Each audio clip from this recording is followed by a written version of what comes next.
Operation सिंदूर एक या दो नहीं बल्कि देश के 140 करोड़ भारतीयों का जवाब है। उन सवालों का जवाब जो आतंकी छोड़ गए थे।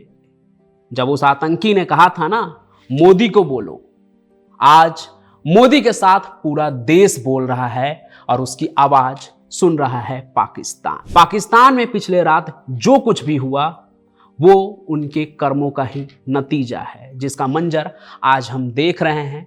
भारत ने अपना बदला लिया है, पहलगाम का बदला लिया है। आज कहानी कुछ और थी, लेकिन जो अभी ये खबर चल रही तो मैंने सोचा इसके बारे में भी आपको बताऊं और इस पर आप क्या सोचते हैं कमेंट जरूर कीजिएगा। मगर आज की जो कहानी है वो भी ऐसे ही आतंकियों से ही जुड़ी है, तो आइए सीधे उस कहानी पर ही चलते हैं। अगस्त 2021 काबुल, एक गर्म दोपहर थी। धूल भरी सड़कों पर एक सफेद टोयोटा कोरोला धीरे धीरे चल रही थी। इस कार के अंदर एक अफगानी आदमी अपनी बेगम और बच्चों के साथ बैठा था और कहीं को जा रहे थे ये लोग। ठीक इसी वक्त काबुल के आसमान में कुछ अमेरिकी ड्रोन मंडरा रहे थे, जो हर पल आतंकवादियों के निशानियों की तलाश में थे। उनके इंटेलिजेंस को ड्रोन के जरिए वही सफेद टोयोटा कोरोला कार दिखी। फिर अमेरिकी आर्मी ने बिना समय गवाए हमला कर दिया। एक तेज धमाका हुआ। अफगानी आदमी के परिवार वाले एक झटके में खत्म हो गए। पर आपको पता है, उस कार के अंदर कोई आतंकी नहीं था, बल्कि एक नॉर्मल परिवार वाले थे, जिनकी गलती बस इतनी थी कि वो टोयोटा की कार में बैठे हुए थे। क्योंकि आईएसआईएस के आतंकी हो या फिर तालिबानी, सबकी पहली पसंद है टोयोटा की गाड़ियां। और इस बात का खामियाजा उठाना पड़ा जमाराई अहमदी को, जो अमेरिकी एनजीओ के लिए ही काम करता था। यह घटना एक खतरनाक गलती साबित हुई। अमेरिकी ड्रोन ने जिस गाड़ी को आईएसआईएस के आतंकवादियों की गाड़ी समझा था, वो दरअसल एक निर्दोष नागरिक की थी। इस कांड ने पूरे अफगानिस्तान और दुनिया को चौंका दिया कि कैसे एक जापानी कंपनी की कार आतंकियों की पहचान बन गई।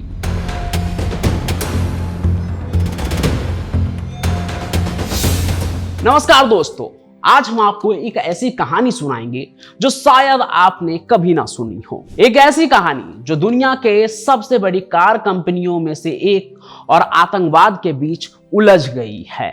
तो आइए शुरू करते हैं कहानी कि आखिर कब, कैसे और क्यों टोयोटा आतंकवादियों की पहली पसंद बन गई और कैसे उन तक ये गाड़ियां पहुंचती है, वो भी खतरनाक डिजाइन के साथ, जिनमें मशीन गन तक फिट होते हैं। बताएंगे सब कुछ, बस आप चैनल को सब्सक्राइब करके बने रहिए कहानी के अंत तक।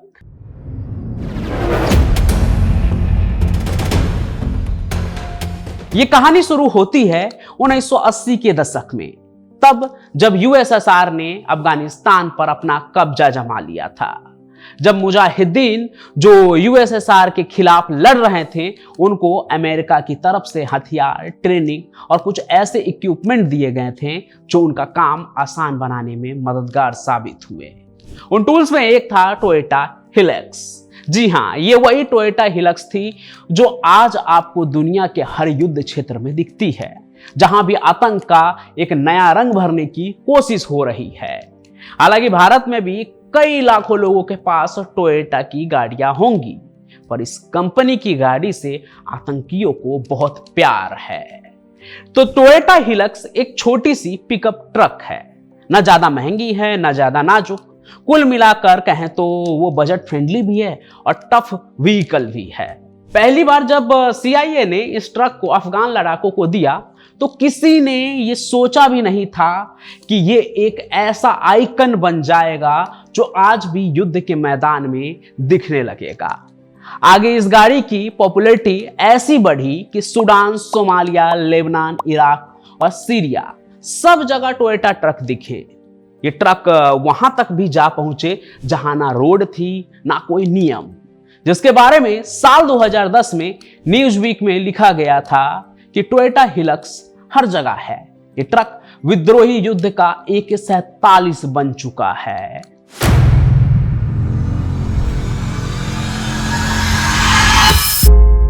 अब बात करते हैं कि आतंकी इस कार को पसंद क्यों करते हैं।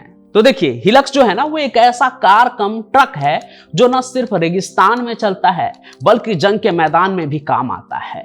इस ट्रक की बॉडी बहुत ही मजबूत होती है और इसका रख रखाव यानी कि मेंटेनेंस जो है ना वो बहुत ही कम होता है। और इन तमाम खूबियों के बाद भी गाड़ी की माइलेज बहुत ही बेहतर होती है।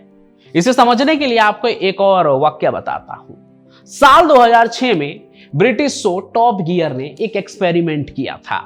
उन्होंने एक पुरानी हिलक्स ट्रक खरीदी और उसे एक पेड़ से टकराया, समुद्र में डुबा दिया, गाड़ी को कुचलने की कोशिश की, बिल्डिंग में भी घुसा दिया, यहां तक कि उस पर ब्रेकिंग बॉल तक गिरा दिया गया और आखिर में उसे धमाके में भी उड़ा दिया गया। लेकिन फिर भी जब हिलक्स को मलबे से निकाला गया तो उसे WD-40 और हैमर से दोबारा चालू कर दिया गया।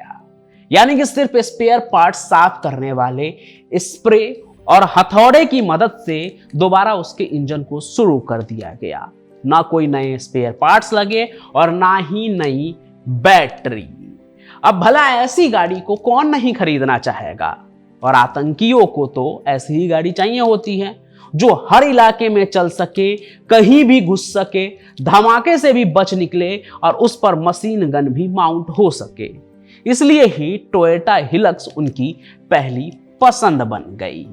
आज ISIS के हर वीडियो में ये ट्रक दिखते हैं। जब भी उनका कोई प्रोपोगेंडा वीडियो जो है बाहर आता है तो आप देखेंगे कि जो टोयोटा की हिलक्स कार है वही उसमें दिखते हैं कई वीडियोज में, जिस पर छाती तक AK-47 लेकर खड़े आतंकवादी होते हैं और पिकअप के पीछे वाली जगह पे माउंट होती है 50 कैलिबर की बड़ी बंदूक जो कि स्टैंड बाय पर लगी होती है। तो ये गाड़ी तेज भी है और भारी हथियार भी उठाती है। कुल मिलाकर कहें तो टोयोटा की इस गाड़ी को इन आतंकियों ने ट्रांसपोर्ट फ्रेंडली से आतंकी फ्रेंडली बना दिया है।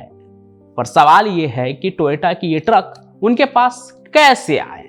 अगर टोयोटा के अधिकारी ये कह रहे हैं कि हमारी नीति है कि हम किसी ऐसे व्यक्ति को गाड़ी नहीं देते हैं जो आतंकवादी हो या फिर अर्धसैनिक गतिविधियों में उनकी गाड़ियों को उपयोग करे, फिर भी ये ट्रक कैसे उनके पास जा रहे हैं और आज भी उनके पास ये नई नई ट्रक कैसे मिल रही है? तो इसका जवाब है बिचौलिया।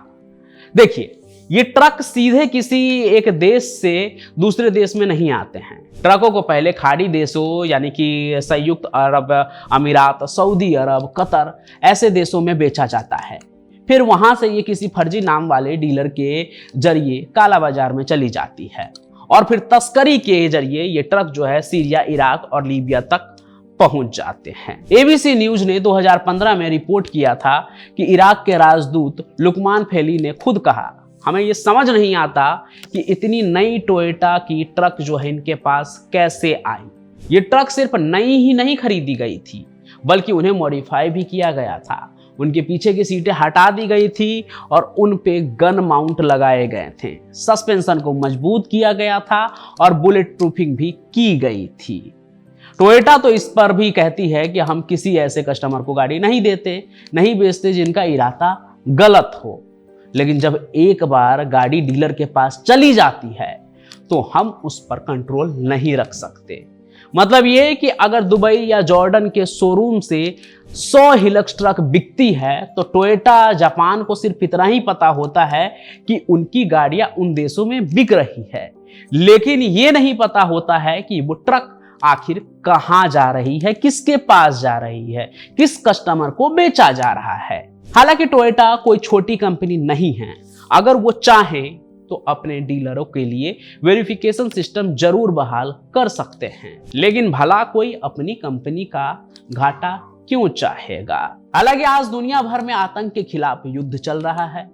अभी हमने भी एक आतंकी हमला को सहा है। ऐसे में दुनिया के सबसे खतरनाक ग्रुप के पास टोयोटा की हिलक्स और लैंड क्रूजर जैसी गाड़ियों का होना उन्हें बढ़ावा देना है। पर सवाल यह है कि क्या ये कंपनी यानी कि टोयोटा अपने ट्रकों का गलत इस्तेमाल रोक पाएगी? क्या वो टेक्नोलॉजी लगा पाएगी जिससे ट्रकों का ट्रैक रिकॉर्ड मेंटेन हो? क्या UN या वैश्विक समुदाय किसी कंपनी को जिम्मेदार ठहरा सकता है? हालांकि ये कोई नई बात नहीं है, लेकिन जिस तरह से बीते सालों में आतंकी हमले बढ़े हैं और उसमें टोयोटा की गाड़ियां दिख रही है, ऐसे में ये उनके लिए एक इमेज संकट भी है। एक तरफ दुनिया भर में उनके गाड़ियों पर लोगों को भरोसा है, दूसरी तरफ वही गाड़ी आतंकी बन रहे हैं। तो ये थी कहानी एक ऐसे साइलेंट पार्टनर की जो चाहे अनजाने में ही सही लेकिन मौत के साथ दिखता है, टोयोटा और उसकी गाड़ियां। बाकी इस एपिसोड पर आपका क्या कहना है? आपको क्या लगता है कि टोयोटा की गाड़ियों का गलत इस्तेमाल किस वजह से हो रहा है? क्या कंपनी को इस पर कोई एक्शन लेना चाहिए या नहीं? आप जो भी सोचते हैं उसके लिए आप स्वतंत्र हैं और आप कमेंट सेक्शन में आकर अपनी बातें लिख सकते हैं। तो जरूर लिखिए और बताइए कि आपको क्या लगता है। बाकी आज की इस कहानी को लाइक कीजिए, ज्यादा से ज्यादा शेयर कीजिए। ऐसी कोई और कहानी देखना चाहते हैं तो उसके बारे में भी कमेंट कीजिए। बाकी मैं पंचम प्रकाश ऐसी ही कहानियां आप लोगों के लिए लेकर आता रहूंगा। तब तक के लिए आप लोगों का बहुत बहुत धन्यवाद।